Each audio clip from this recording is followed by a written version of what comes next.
You know that gut feeling you get when something just doesn't feel right? I ignored mine for months, and it almost destroyed me. My wife, the woman I built my life with, looked me in the eyes one night and said, "It's not your business where I'm going." And just a few hours later, at 3 a.m., I got a panic call that changed everything. I'll be honest with you, I thought my marriage was solid. We'd been together for almost a decade. We had routines, shared inside jokes, even planned trips years in advance. But slowly, things started changing. It began small. She started locking her phone, saying she needed privacy. I brushed it off, thinking maybe I was being controlling.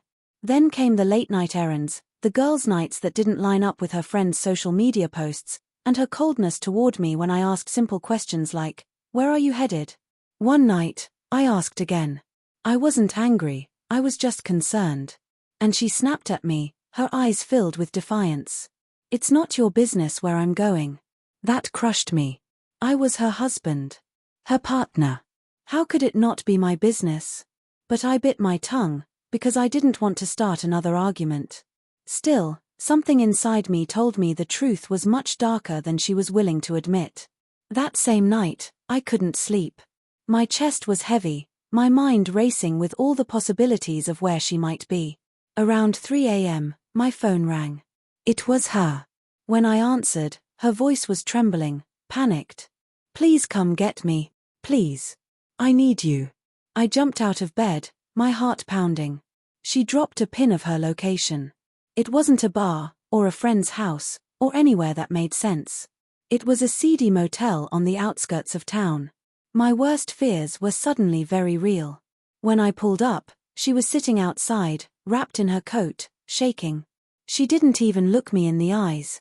I could see mascara streaked down her face.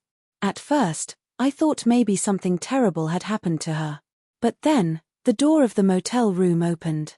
And out stumbled a man, shirtless, with his belt in his hand.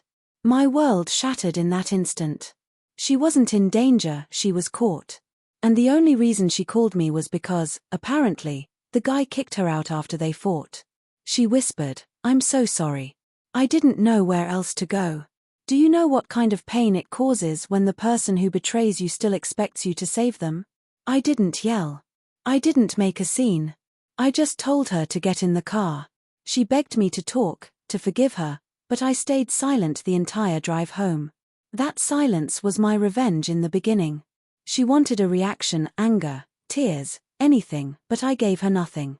The next morning, I laid everything out. I told her I knew the truth now, and I wasn't going to live like a fool anymore. She tried blaming stress, our routine, even claimed it wasn't serious. But I had already made up my mind. My revenge was simple. I wasn't going to fight for someone who gave up on me. I filed for divorce that very week. I also made sure her family knew the truth, since she had been painting me as the cold, distant husband. Her little narrative fell apart, and everyone saw her for who she really was. Walking away was the hardest thing I've ever done. Part of me wanted to scream, to ask why I wasn't enough, to beg for answers I'd never truly get. But I realized something powerful that night. Her betrayal had nothing to do with my worth. Her choices, her lies, her infidelity, that was all on her. Sometimes revenge doesn't look like payback or making someone suffer. Sometimes, the greatest revenge is reclaiming your dignity, your peace, and walking away without looking back. Now, months later, I'm rebuilding my life. It's not easy, but it's real. And I'll never again let someone tell me it's not my business to care about them. Because in a marriage, it's always our business. So if you're watching this and you're ignoring your gut feeling, don't. Trust it. Because the truth has a way of coming out at 3 a.m., when you least expect it.